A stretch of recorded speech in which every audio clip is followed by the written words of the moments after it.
السلام عليكم ورحمة الله وبركاته. معكم ميس بسمة من قناة أطفال ريماس ومريم. لو عجبك الفيديو اضغط اشتراك ودوس لايك. ومعانا حرف الواو بطريقة سهلة وبسيطة. كتابة حرف الواو ازاي؟ دايرة صغيرة فوق السطر، دايرة صغيرة فوق السطر وإذا أحلقها من على السطر. تاني، دايرة صغيرة فوق السطر وإذا أحلقها من على السطر. تاني، دايرة صغيرة فوق السطر وأزحلقها من على السطر. واو وردة، واو وردة.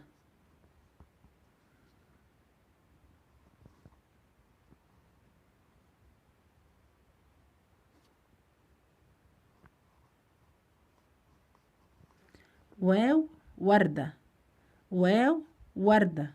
تاني، دايرة صغيرة فوق السطر وأزحلقها من على السطر. واو وردة. السلام عليكم ورحمة الله وبركاته. كانت معكم ميس بسمة من قناة أطفال ريماس ومريم. لو عجبك الفيديو اضغط اشتراك ودوس لايك.